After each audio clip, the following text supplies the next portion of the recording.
All right, I guess we'll get going. All right, everybody, welcome back to the Homestead Academy. We took August off. We're back in September.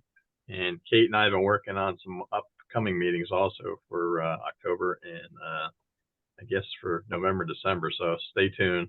She should be giving an email, and she's got a new concept, which will be interesting. And I'm not going to spoil the thunder, but we're looking for people who want to give on the presentation side about some things that they do on the homesteading side. So today we're going to actually talk about a topic that we get a lot of inquiries about. It's ticks. And when you have experts in the house at Rutgers University, which is what we have Dr. Dina Finesca, who's the chair of the entomology department and also the director for the Center for Vector Biology. She knows more than I've ever known about ticks and mosquitoes. And we have her project coordinator with her is Emily Fontaine. If you've seen, we're starting to get more information out for New Jersey Ticks for Science. So they're going to give you some updates on that. So we're going to ask you, just like we always do, to put your questions in the chat, and then that way Kate and I can go through them and relay them, because that will be a little bit easier to get through some of the questions. One other thing is going to be a little different. There's going to be polls on this where questions are going to be asked. So Kate will put those up. We ask you to answer those questions when the polls come up, because they're very helpful to them. So I guess I'll turn it over to Emily and Dina and let you guys go. All right. Well, good morning, good afternoon, everyone. My name is Emily Fontaine, and I'm the project coordinator for NJ Ticks for Science at Rutgers University. I specifically work in the Center for Vector Biology. And today I'm going to be talking about some tips for navigating tick bite prevention with confidence. So the first thing that I wanted to discuss is this question: what are ticks? A lot of the time when people talk to me about ticks, they're like, ticks are the worst insects. They're disgusting insects. I hate these insects. Insects. But the thing is that ticks aren't insects at all. So what defines an insect is having 3 distinct segmented body parts. So you can see here with our little mosquito friend in the spider's web here that it has 3 segmented body parts. It also has some wings, which insects can have. Insects can also have antenna, but here we don't see that. But what defines an insect is this 3 segmented body parts, and then the 6 legs that you see here. When you look at our tick over here, it doesn't have 6 legs. It has 8 legs. And what also has 8 legs? Our spider friend. So ticks are not insects at all. Ticks are actually arachnids. So now that we've established what ticks are, let's talk about how ticks come to be and the different stages they go through to reach adulthood. So first, ticks start out as eggs, then they hatch, they become larvae, then they reach their nymphal stage, and finally, they reach adulthood. So how do they get from one stage to the next, you might ask? They need a blood meal in between each stage to get to the next stage. So if you see this larva here, to get to a nymph, it needs a blood meal. For a nymph to get to an adult, it needs a blood meal. And what's interesting about this is that with every blood meal they take, it becomes more likely that they'll pick up pathogens that they can then pass to their next host and make their next host sick. So most of the time, larvae are uninfected when they hatch from eggs. There are exceptions to this, but most of the time they have nothing inside of them. They have no pathogens. They're not infected with anything. But so let's look at this larva right here as an example. So this larva is uninfected as it hatched from its egg. Then it wants to find a host because it needs a blood meal in order to get to the next stage. So it finds a deer. This deer is uninfected. So it has its blood meal from the uninfected deer. And then because it's had its blood meal, it's able to become a nymph. So now the tick is a nymph. And because the tick is a nymph, it needs to find another blood meal to become an adult. So this nymph finds another deer for a blood meal, and this deer is infected with Ehrlichia. So this nymph has this blood meal from the infected deer, and then it's able to become an adult because it's had its blood meal. Now it's an adult. And because it's an adult, and it had its previous blood meal was infected with Ehrlichia, this adult is infected with Ehrlichia. Now, this adult is going to look for another blood meal, and this blood meal is going to be from a human. And say if this human doesn't notice the tick on them for multiple days, then this tick can pass Ehrlichia to the human, infecting them with Ehrlichia.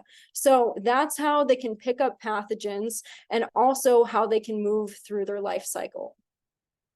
So now that I've talked about the different stages that they go through, I wanted to talk about the different sizes they are at the different stages. So I'm very sorry if I just ruined someone's breakfast or their lunch plans, or just everything bagels in general. I love them. No bagels were harmed in the making of this. It's all just Photoshop. And you can probably see on the bagel that there are some weird things, and these are ticks. But there's even tinier ticks that I put on this bagel. And so these ticks are to show the different sizes that they can be. So adult ticks, the ones that were easier to see, are about the size of a sesame seed. And you can see like here, it's right next to a sesame seed. They're about equal in size. Then here, yeah, that's a tick. It's about the same size as this poppy seed right here. So this just goes to show that ticks are tiny. And I didn't put larvae on this bagel because they would be too small to see, because larvae are even smaller than nymphs. So make sure to be very thorough when you're doing a tick check, because ticks can be very, very small. Larvae are smaller than poppy seeds, nymphs are the size of a poppy seed, and adults are the size of a sesame seed. So now that I've just ruined bagels, also I'm going to give you some bad news that tick season is every season.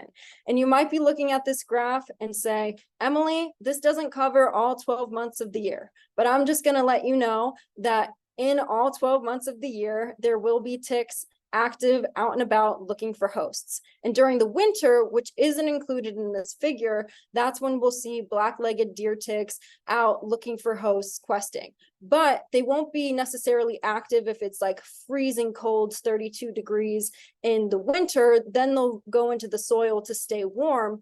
But if it's above freezing, they will be active looking for hosts. But let's look at right now. So right now we're about here in September. So it's Asian longhorn tick larvae season. This is when we're going to see a lot of Asian longhorn tick larvae out and about. We might also see some Lone Star tick larvae, but we won't really see any black-legged deer ticks, and we won't really see any American dog ticks. So what the main purpose of this slide is to show you is that ticks are always active, and they might not all be active like at the same time. The different species might not all be active at the same time, but no matter what, there are going to be ticks that are active at every season. So now that we've talked about what ticks are, the stages of them, I want to get into tick anatomy, because later we're going to talk about tick identification. And so this is going to establish the terminology we need to talk about that. So first thing that I wanted to point out are the mouth parts of the tick. And so here, highlighted in red or circled in red, are the mouth parts. A lot of times people say that this is the head of the tick. Spoiler alert, ticks don't have heads. They just have mouth parts. So ticks aren't insects, and ticks don't have heads. They have mouth parts. So the next part that I wanted to point out is the scutum of the tick. And so the scutum can look different based on what species it is. So here we have a Lone Star tick, and here we have a black-legged deer tick. These two scutums look pretty different from each other, but they have essentially the same, because they're both harder outer shells on the outside of the tick, on the back of the tick. And here it goes about halfway on the tick's back, and here it's a little bit higher than that, but it doesn't really matter. It's about halfway, a little bit higher than that on all species of ticks. And this is for female ticks only. For male ticks, the scutums will look different, but I will get into that later. And then the last part of the tick that I wanted to emphasize are the festoons, or a lack of festoons. So here on the Lone Star tick, they have festoons, and festoons are these like little bumpy ridges at the bottom of the tick. And then here in the black-legged deer tick, there are no festoons. And so the black-legged deer tick, and remember this, they don't have festoons. No matter if they're male or female, they do not have festoons. So hold on to that piece of information. Like I said, I was going to explain how the scutums are different for male and female ticks. For female ticks, the scutums only go up about halfway on their back. And then for the American dog tick over here, it's a little bit higher than halfway, but still not fully down their back. If we look at the male ticks of the same species, the male tick looks like the scutum was stretched all the way down its back. So if we just pulled this down, then that's what a male tick would look like. Similarly, with the American dog tick, if you pull this scutum down, then that pattern would follow all the way down the tick's back. And so that's what a male tick looks like. So male ticks have a scutum that goes all the way down their back, and female ticks only have scutums that go halfway up their back. So here I just circled where the scutums are on female ticks versus male ticks.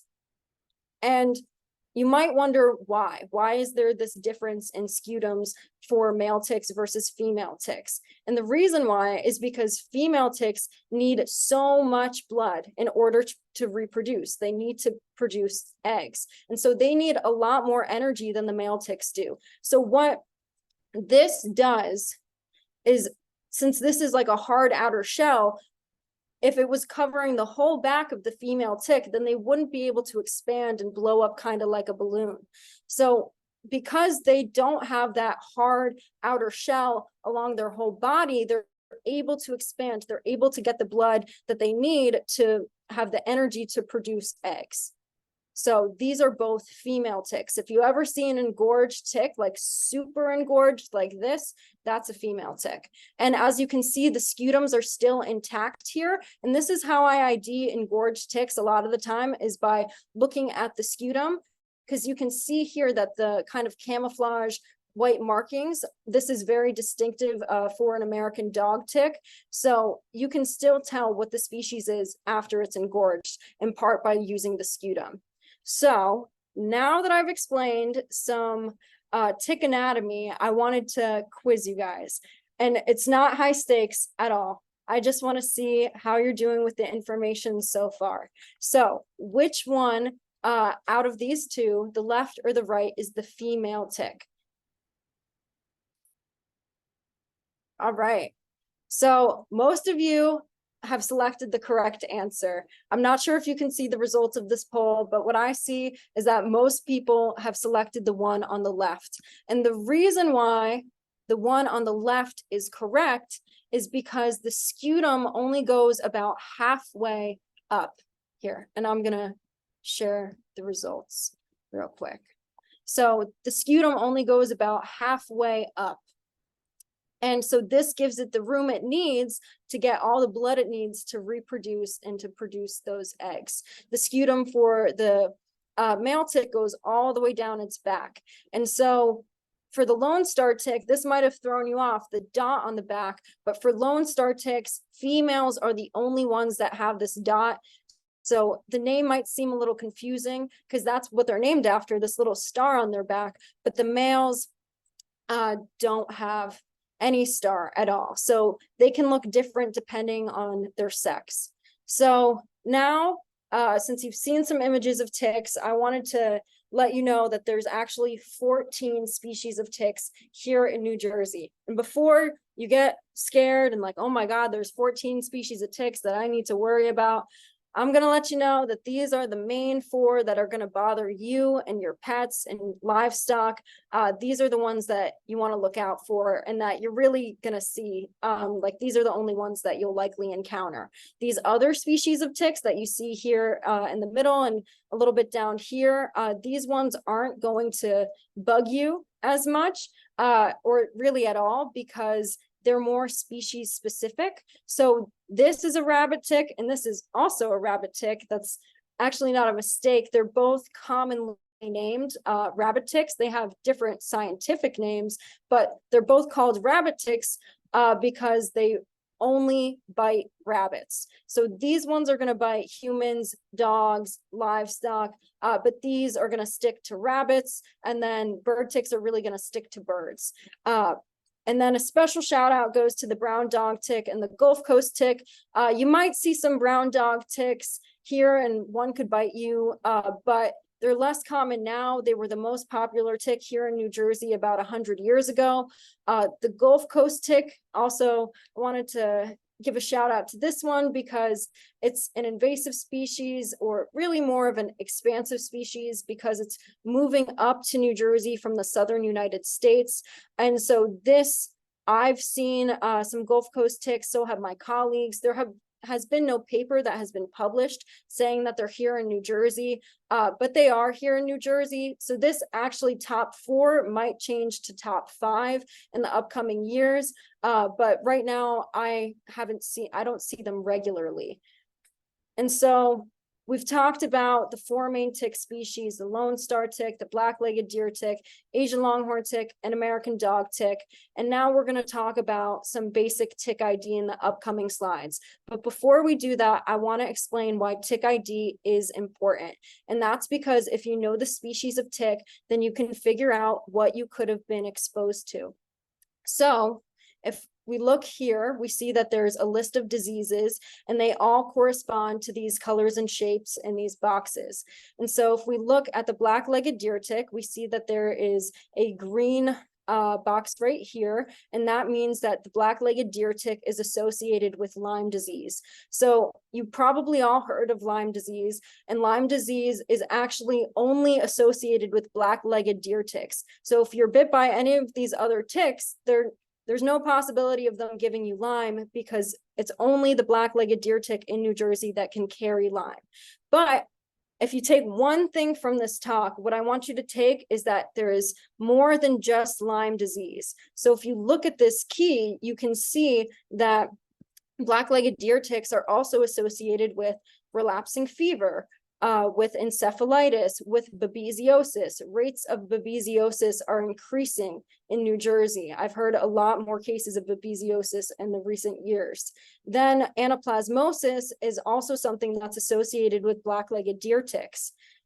Here we see the Lone Star tick is also associated with different diseases, but they don't overlap with the black-legged deer tick. These are different diseases that are linked to the Lone Star tick. So Lone Star ticks are associated with ehrlichiosis, red meat allergy, and spotted fever. So most of these diseases, except for one, are caused by pathogens that ticks take up from hosts. So as I explained earlier in the deer example, the nymph took up the Ehrlichia from a deer. So usually I say that ticks, I feel sympathetic for them because they are just the messenger.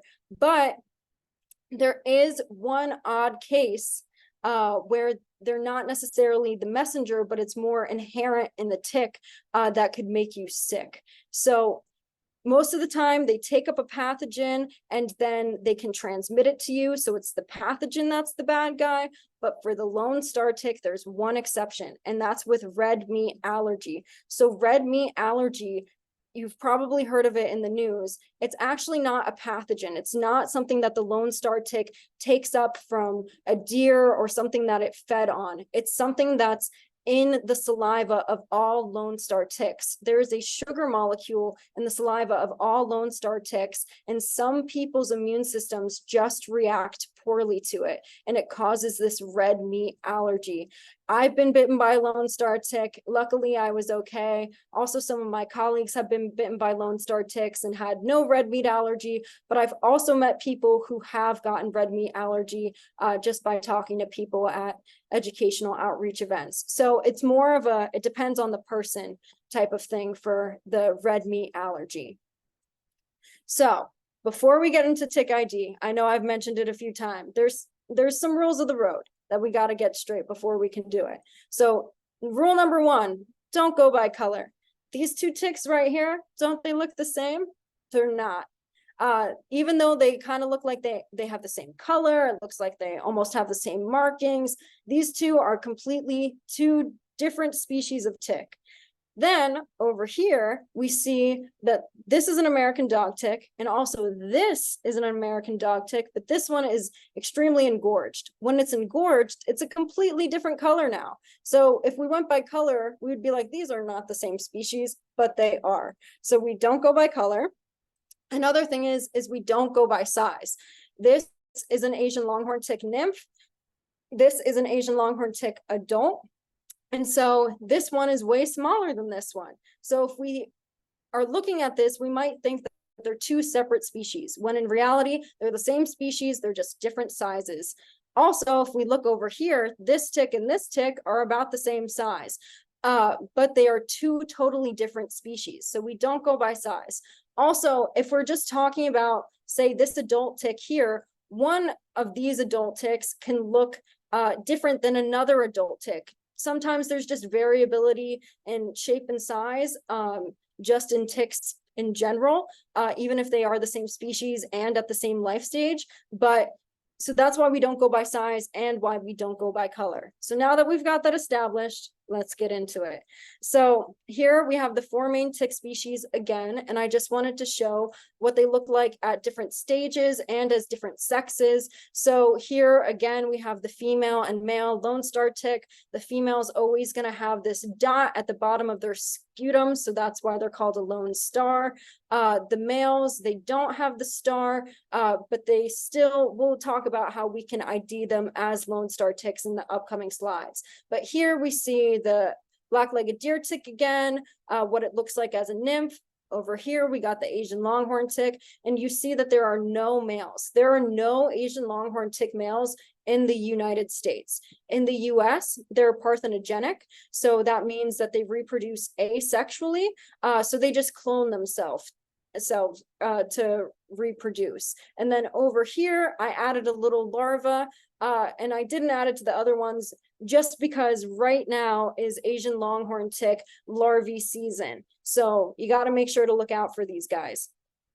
And then here we see just an Asian longhorn tick nymph, and I just put again what American dog ticks look like as females, males, and I just put an example of a nymph. So let's talk about how you ID Lone Star ticks, because you know, one has the star, one doesn't have the star. So how can you tell that they're the same? So what I like to look at, especially for Lone Star ticks, is their mouth parts. So their mouth parts are very long and skinny. And you can tell, especially by comparing it to the Asian longhorn tick mouth parts down here. These are way shorter and more compact, but these are long and skinny, and this stays the same whether it's a male or a female. So long and skinny mouth parts are for both male and female Lone Star ticks. Then if it's a female and I want to like double check that it's a Lone Star tick, one thing that I can look at too is the scutum. And usually the Lone Star ticks have a scutum that's kind of the shape of a diamond. So imagine like a ring down here. It would kind of look like a diamond ring.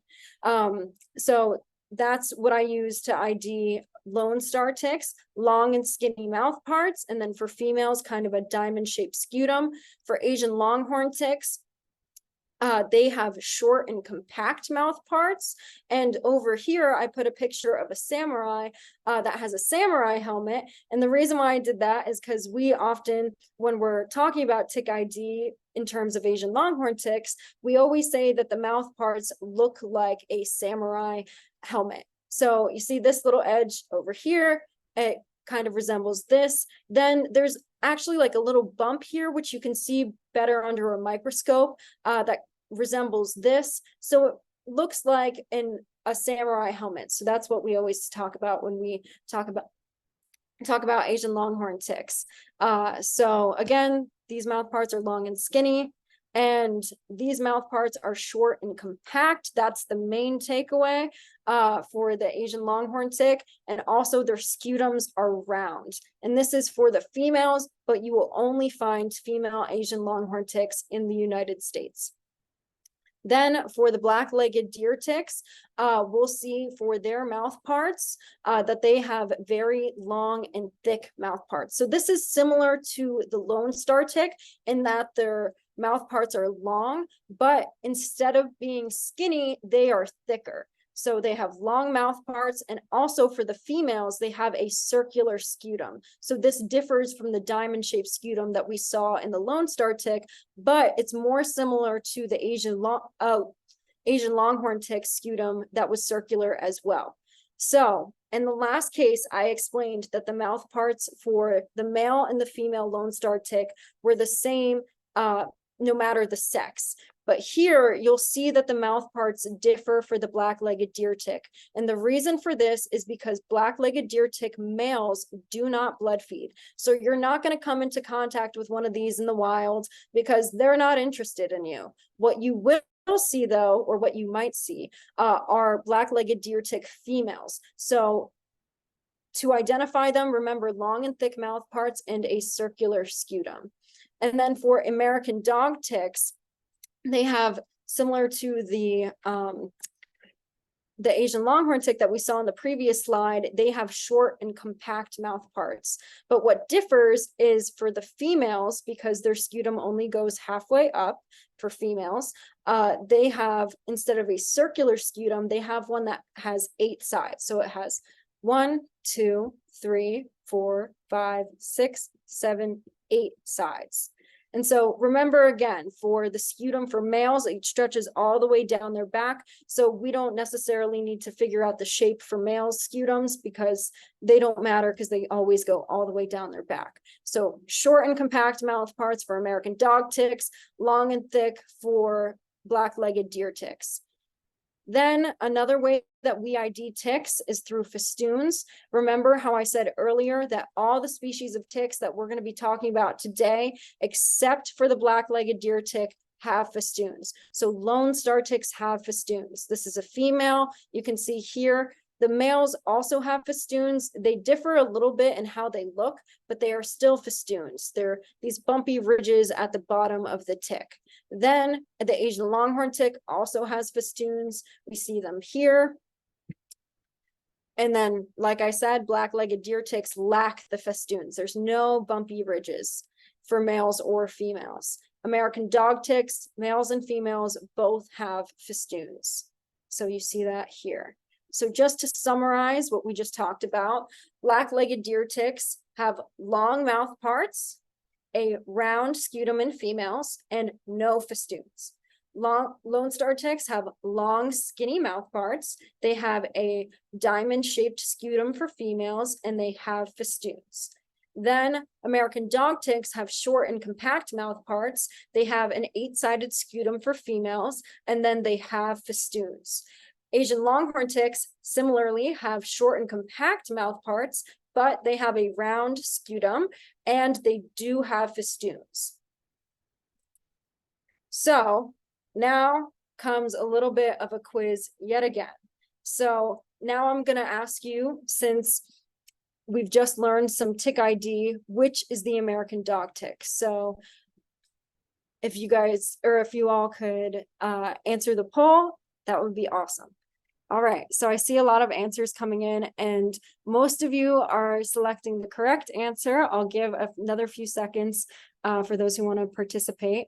So the correct answer is number 2. So this is the American dog tick. And I see that most of the answers, other than those who selected the American dog tick, were number 3. So this is the black-legged deer tick. So we see here that this has long, thick mouth parts, and that, which is different compared to the American dog tick, which has short, compact mouth parts. Also to note, one of the best ways that I ID American dog ticks is because American dog ticks will have a like white camouflage, I'm just going to go back to show you all, white camouflage markings on their scutum, and then the white camouflage markings for the males go all the way down the back because the scutum goes all the way down the back. So that's how we can really tell what an American dog tick is compared to the rest. So we look for those white camouflage markings. So I didn't mention that. So for those of you who didn't get it right, don't feel bad. There are still opportunities to learn more about ticks and answer questions about ticks, like right now. So another question is, which is the female black-legged deer tick in this example. And I might have spoiled it a little in my answer from the last one, but this is all good practice, no matter what. So if we could launch our next poll. You don't see it? Oh, I see it now. All right, so most of you who have responded so far have selected number 3 as your answer, and that is correct. So the black-legged deer tick female is right here. The male has a scutum that goes all the way down, and the female has a scutum that goes halfway up.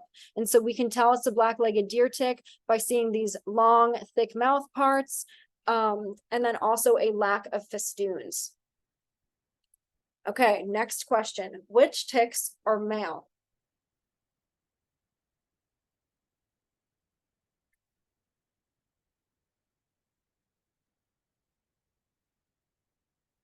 All right, awesome.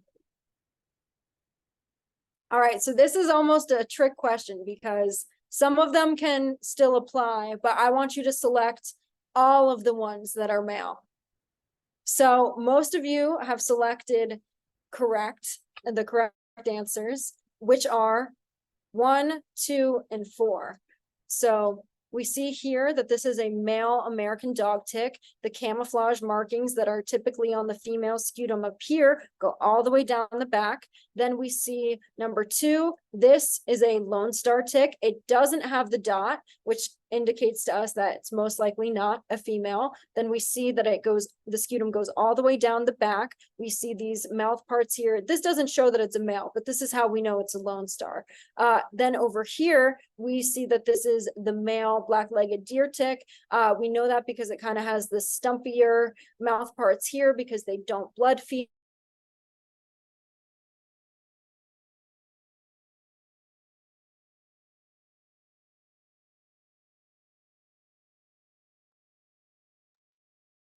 And so now I'm gonna. We lost you for a minute, but you're good. Oh, where did I end up on? It was just at the end of the last slide. It's okay. Just whatever you said about this slide, just do it again. It's okay. Okay, so now that I've talked about some basic tick ID and I've quizzed you on it, I wanted to move into some more tick control methods. Specifically, I'm going to talk about acaricide use, and this the next few slides are going to pertain to cattle. So acaricides are pesticides that are used to kill ticks. There are different classes of acaricides. Acaricides work by targeting the nervous system of ticks, and that's how it kills them. There are different methods for applying acaricides. So you can pour them on directly onto the cattle, spray them, dip cattle into a bath with acaricides, or tag their ears, which will administer the acaricides that way. And this might seem familiar if you have a dog, for example, and you treat them for ticks, because if you are treating them for ticks, then you're likely using acaricides. Maybe you poured something onto their back, or you gave them a collar. Those all have acaricides in them. And so now I wanted to touch on some of the pros and cons of acaricide use. And the reason for this is because it's the main method that's used worldwide in the agricultural industry to control ticks, is using acaricides. So there are some pros to this. So it works. It prevents tick bites. And then also another pro is that it prevents economic loss. So instead of losing the cows, you're losing the ticks so that you can keep the cows. Some cons to this are that there has been some resistance to acaricides. So all of the classes of acaricides that I have listed here, there have been studies that show that ticks have formed resistance to them, not necessarily here in New Jersey, but throughout the world. They've seen that for all of these different classes of acaricides, that ticks have developed resistance to them somewhere in the world. So it just shows that ticks can become resistant to acaricides, which makes it a problem when you're trying to control ticks. Another con is that acaricides, we all know that pesticides are bad for the environment, and acaricides are pesticides, so they can lead to some environmental contamination. But now that I've talked about acaricides, I wanted to transition to talk about habitat modification and how you can use that to reduce tick populations instead of using acaricides. So here I have 3 different habitats. I have a meadow, I have a forest, and I have some leaf litter. And these are all habitats where ticks like to be. So here in the meadow, I have some American dog ticks, and they spend time on tall grass, and they don't mind being in sunny areas because they're more drought resistant than other species of ticks. So here we have the black-legged deer tick, and they wouldn't necessarily be found in a meadow because they prefer more dark, damp areas like this forest here. Then here we see some leaf litter. We have all 4 species of ticks in this leaf litter. Recently, I did a drag in a bamboo forest that had lots of leaf litter on the ground. And in the leaf litter, I found all 4 species of ticks. And the reason why they like leaf litter is because it's dark, damp, and moist. Ticks need moisture to survive. So what you can do to modify these habitats so that you can reduce tick populations is you can mow the grass, you can thin the forest, and you can rake the leaves. And so what this does is it makes this drier. Ticks can't survive in a very dry environment. Like I said, they need moisture, they need some humidity in order to survive. So what this also does is that it removes habitats for, say, their hosts, like mice. So mice like the tall grass to hide in, or the shrubs to hide in, or leaf litter, because it gives them more coverage. But taking that away not only makes it too dry for ticks to live there, but it makes ticks not even want to be there at all, because their hosts aren't going to be spending time there either. So those are methods that you can use to reduce tick populations just by modifying habitats. So some other ways that you can prevent tick bites other than reducing tick populations through habitat modification or acaricide use is through just your own personal methods of tick prevention. So what I mean by this is wearing different types of clothing, like wearing light colored clothing. If you tuck your pants into your socks or and tuck your shirt into your pants, then you're reducing the amount of access that ticks have to your skin. So if a tick is trying to crawl up your legs from the leaf litter and they're crawling up and they see your socks, and then your socks are not tucked into your pants, then they have access to get to your legs. But if you put your pants into your socks, then you're reducing that access. They have to crawl up higher. And then if you're wearing light colored clothes, you're like, hey, I got a tick on me, get off. So it's easier to spot them that way. Then another method that you can use is applying a repellent. Use one that contains DEET, picaridin, oil of lemon eucalyptus, or IR3535. These are all approved by the CDC. Another really important thing, last but not least at all, is doing a tick check. So check everywhere. I have talked to many people about ticks and tick bites, and ticks will go anywhere and everywhere, believe me. So check everywhere, like check in between your toes, your fingers, behind your ears, because ticks don't discriminate. They'll go anywhere. But if you do get a tick bite, first of all, don't feel bad. Ticks are tiny and they want your blood. So they might, even if you wear the light colored clothing, apply a repellent, and do a tick check, you might still find a tick, and that's okay. And what you do in that scenario is you take the tick off as soon as possible. The longer the tick stays on, the more likely it will be able to make you sick. So what you'll do is you will grasp the tick as close to the mouth parts as possible, and you'll pull straight up steadily, and then the tick should release.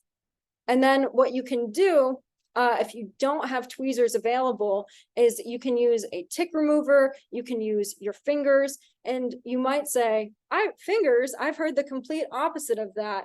I've heard that ticks can regurgitate their contents into you if you accidentally squeeze it. But if you're in a pinch, you can use your fingers because you want to remove the tick as soon as possible. And ticks aren't going to regurgitate their body contents into you because they have a complex inner system and they have valves that are going to, it's just very complex in the tick's body. So it's not going to just spurt back into you. That's not how it works. So you can use your fingers, you can use a tick remover or tweezers, all to remove ticks. And then just if you do find a tick, what you can do is you can send it to me or send it to us here at the Center for Vector Biology. And what we'll do is we do free pathogen testing. We're trying to create a tick map of New Jersey showing the prevalence of the different tick species in the different counties of New Jersey and their infection status by county. So it'll be a great resource for all New Jerseyans and medical professionals to see what ticks there are and where they are in New Jersey and what they're carrying. So how you can send a tick to us so you can get free identification and free pathogen testing is you can go to our website, and then you can click send us your ticks, click fill out the form, click you understand. That just means that you're okay with us using the tick pictures you submit. Then you indicate who the tick was on, when you found it, if the person has traveled in the past 10 days, if it was on a person. So you're really just filling out when and where you found it, and then any additional information that you want to include. And then you'll attach some pictures to the form so that you can, or so that we'll be able to ID it. And we like to get IDs back to people in like 24 hours or less if it's a weekday. And like I said, just knowing the identification information is important, because then you can figure out what you've been exposed to. And there I screenshotted the tick ID number. So when you submit the form, you'll get a tick ID number, which is important because as you just saw in the video, I was able to check my progress, which I'll go back to. There's a little button where you'll use that tick ID number here. In this case, it was 100 or 1,110, or oh my God, it was 1,000. It was 1108. I'm so sorry. I'm having trouble doing that right now. But then I used it to check my progress. So now if there's extra time, and it's 1:43, so I'm about to hit the 45-minute mark. But if there's any extra time, I have a few more quiz questions for you all.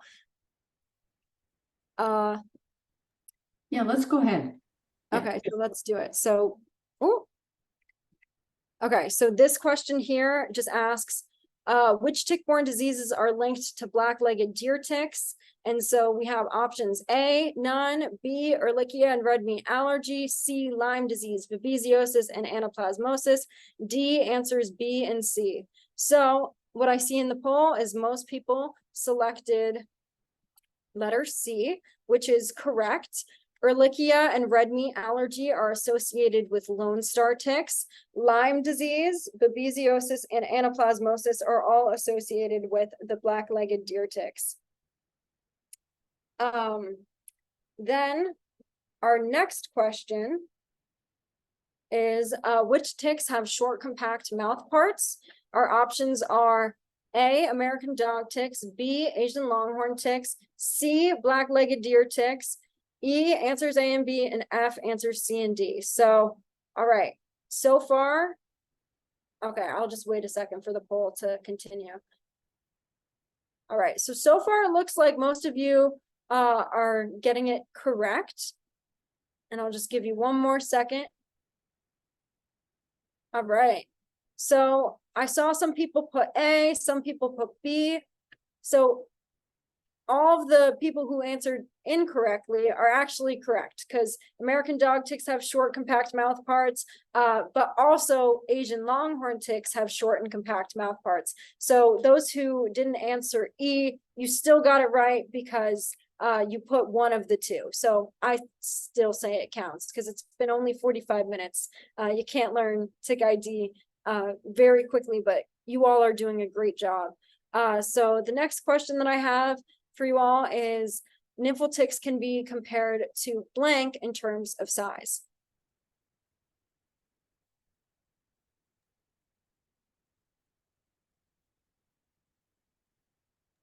I'm trying to launch it, but it says the poll. I'm trying to launch it, but it says it has already been launched, which is a lie. It's okay if you Just can't get move it. to the next one. I can move. Well, just answer it in your head for like, I'll give you 5 seconds. And then I have the answer on the next slide. So If you were thinking poppy seeds, then you are correct. So nymphal ticks are the size of a poppy seed, and then adult ticks are the size of a sesame seed. Larval ticks are even smaller than a poppy seed. And then I think we have like one more question. So here I got another question. It says, which is the black-legged deer tick? I think we've already covered this before, but yeah, 100% on this poll. 100% is you're getting it right. Well, that's good. I'm glad that I added it again because it just shows that we've learned. We're learning. Okay, awesome. So I think one person might have mistaken this for the black-legged deer tick. Here we see there's a little dot or the star. So this is a female lone star tick. But over here we see the long, thick mouth parts. We see the circular scutum, the lack of festoons. So we know that that's the female black-legged deer tick. And then do we have one more? Okay, we have one more. Okay, so last but not least, which ticks are female is the question.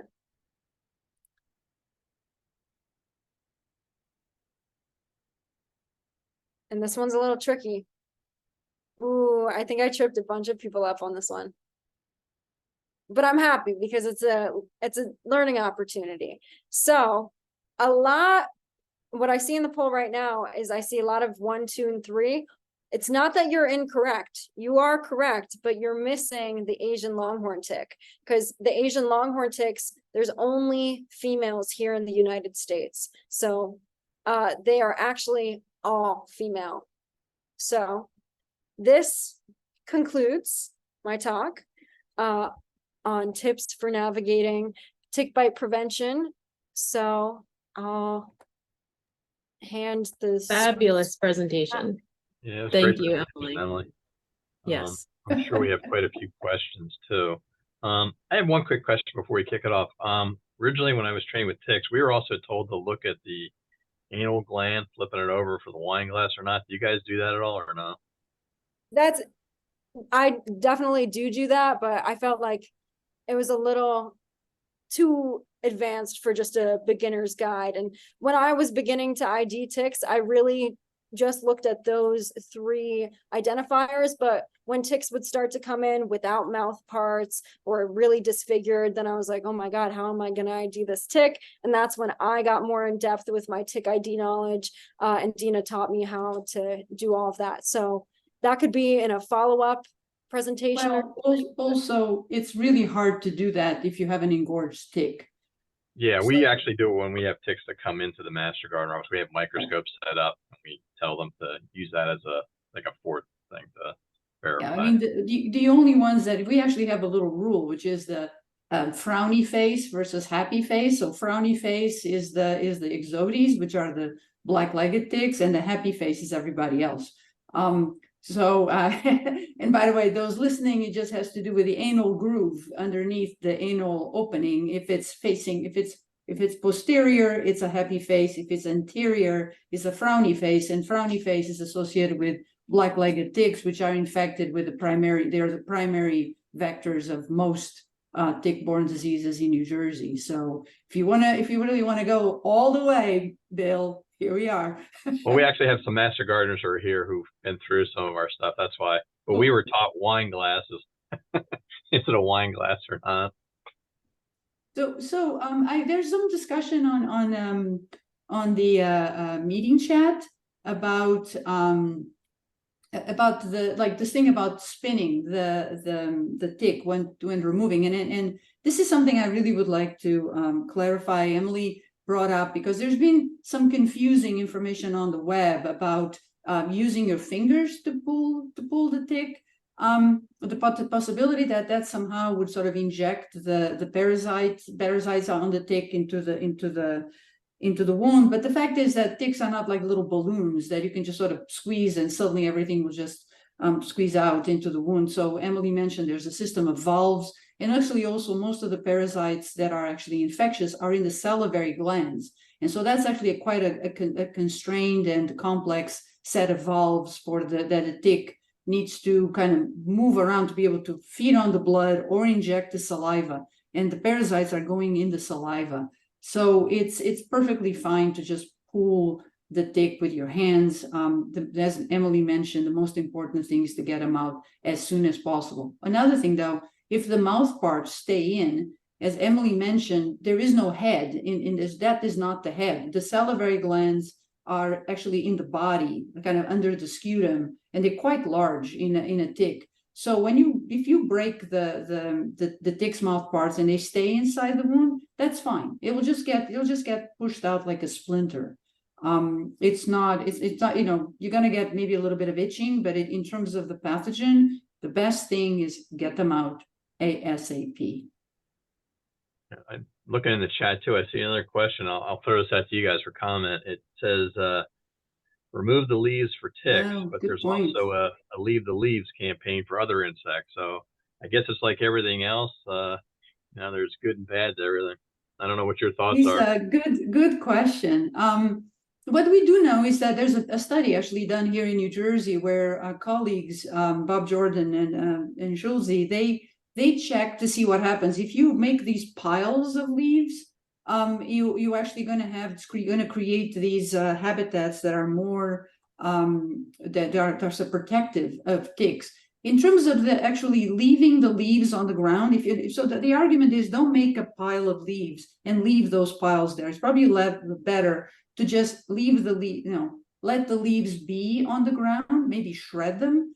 And I've heard that too about sort of, again, although ticks are not insects, they're like insects. They're very susceptible to drying. So just like us, we want to have more humid environments in cities. We plant trees. We want to have greenery. Well, so do ticks and mosquitoes. They like greenery too. So we just need to be smart about maintaining these environments in a way that is the best for us, best for beneficial insects, and trying to minimize sources of mosquitoes and minimize also movement of, like Emily mentioned, like small mice and little mice that come into your backyards are also going to be using places to hide. So it's an informed kind of set of decisions that need to be. There's no do this and you're going to be fine. There's another question. Okay, Kate. Another question from Diane. She's wondering, is it more worrisome to find a female tick than a male because they take bigger blood meals? Maybe they have more pathogens? Yeah, absolutely. Yeah, an actual adult male tick is really only on a host if it's mating with the female.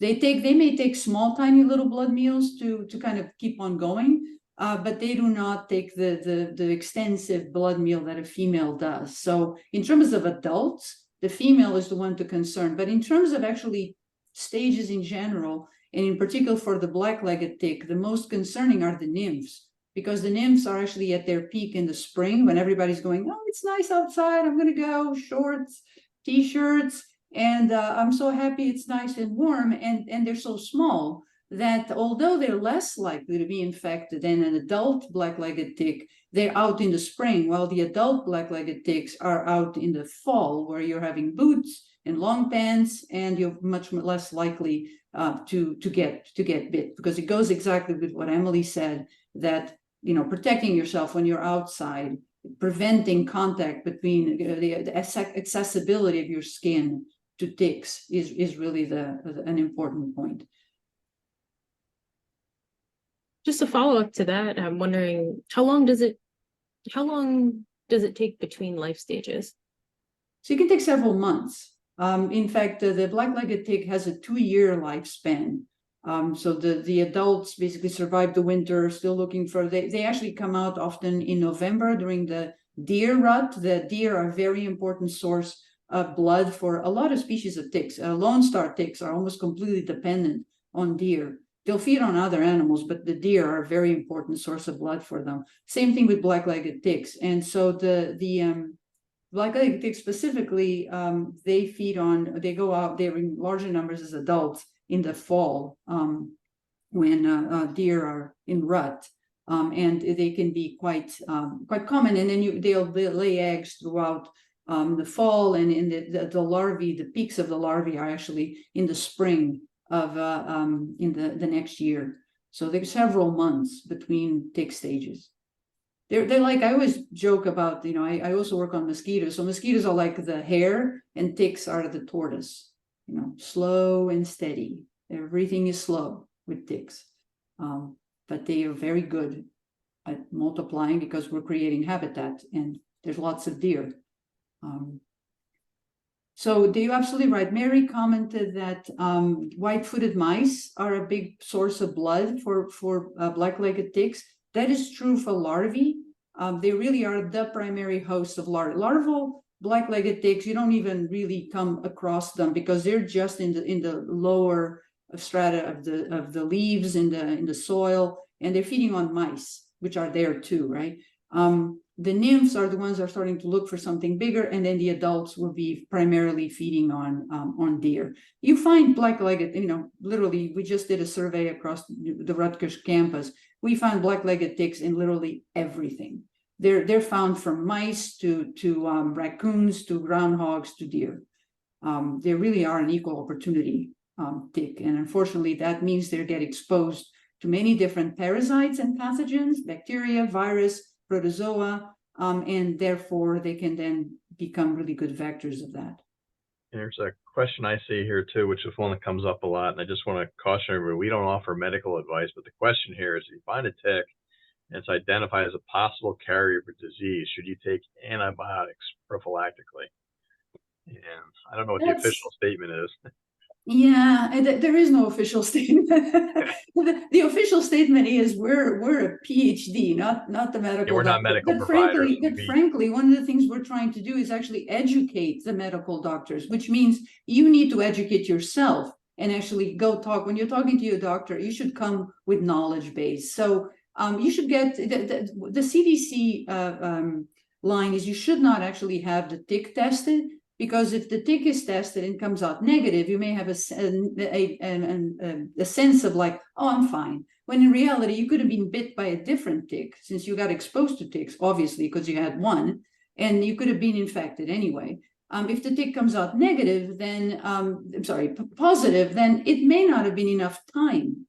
Although it was feeding on you, it actually takes several days for the tick to transmit, especially Lyme Borrelia. It takes about a day for the tick to sort of find a place to feed, and then it will only take another day for it to actually transmit anything of significance.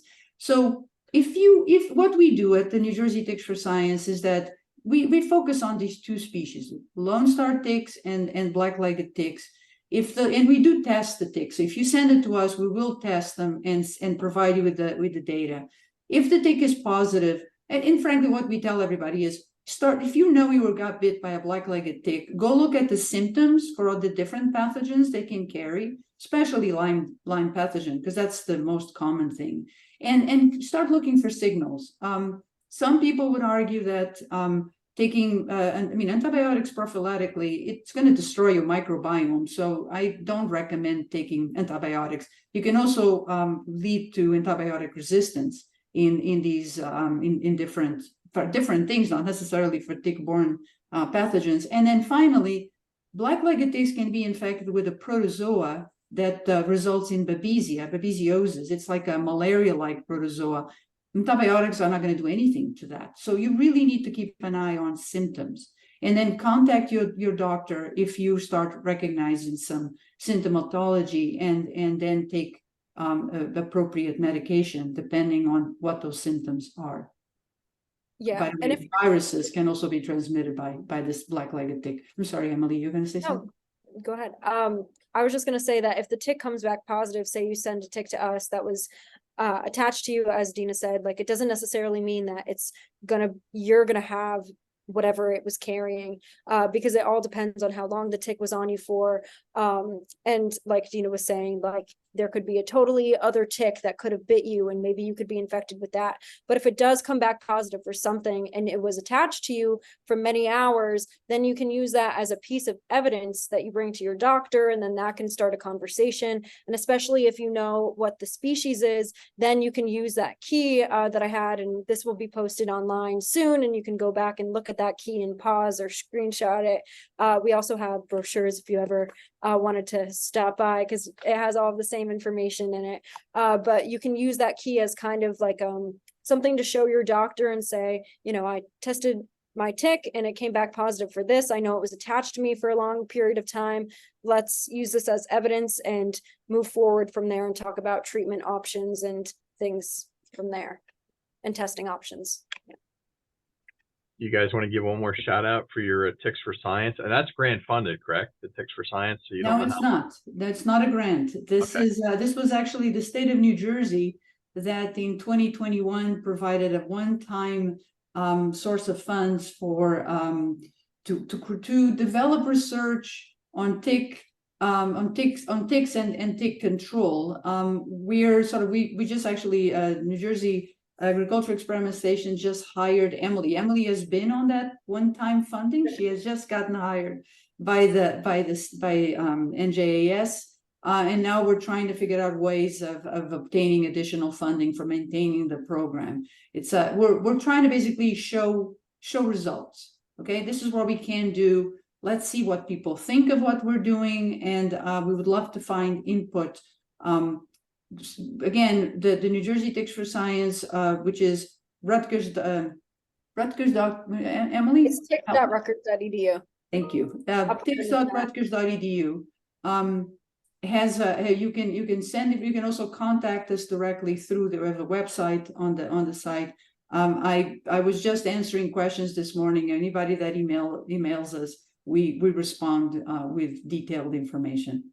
Is there any way that anybody here could support you or help, like if it's a benefit or? We have just figured out a way of getting a donate button, and it's not actually installed yet, right, Emily? Yeah, that's Michelle's going to be doing that soon. Or a word to your state assemblyman about the benefit of the program? Yeah, please. I mean, it took a while to and actually this was true also 100 years ago for mosquitoes. So where the history repeats itself, we're trying to figure out. And again, as Emily really emphasized, we're trying to come up with strategies that are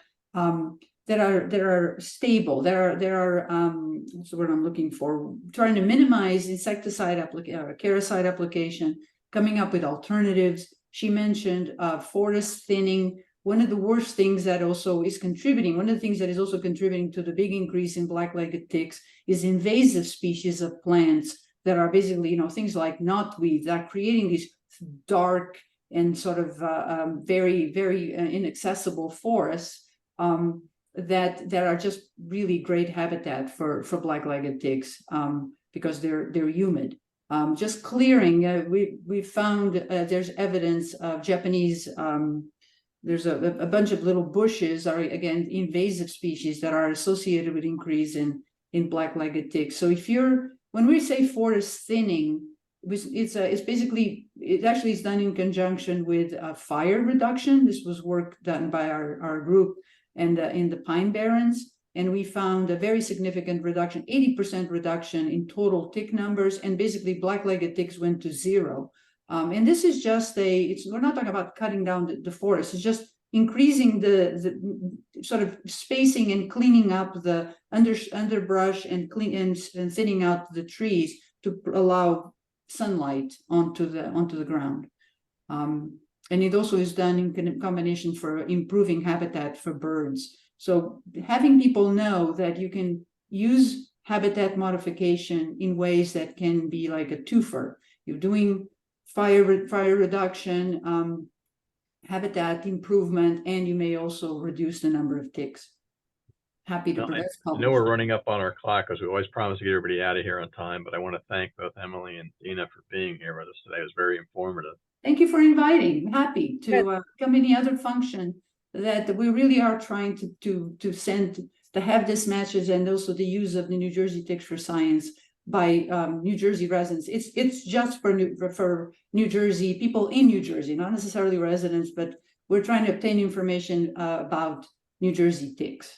And I just want to give everybody, Kate posted there was a post-webinar survey, if you could take that, because that's very beneficial to their program. Oh, Joanne just said barberry, exactly, barberry tick habitat. Thank you. And I don't know, Kate, if you have any previews or anything for coming up, or? Oh, announcements coming soon. Stay on the edge of your seat for the October, November, December webinar schedule. And in my post-webinar email, I'll include the survey as well as information from this presentation. And within the week, we'll have the recording up. Okay. I Thanks, want to thank everybody for your time, and I'll let you get back with your day, but thank you, everybody. Appreciate it. Thank you. All right, take care.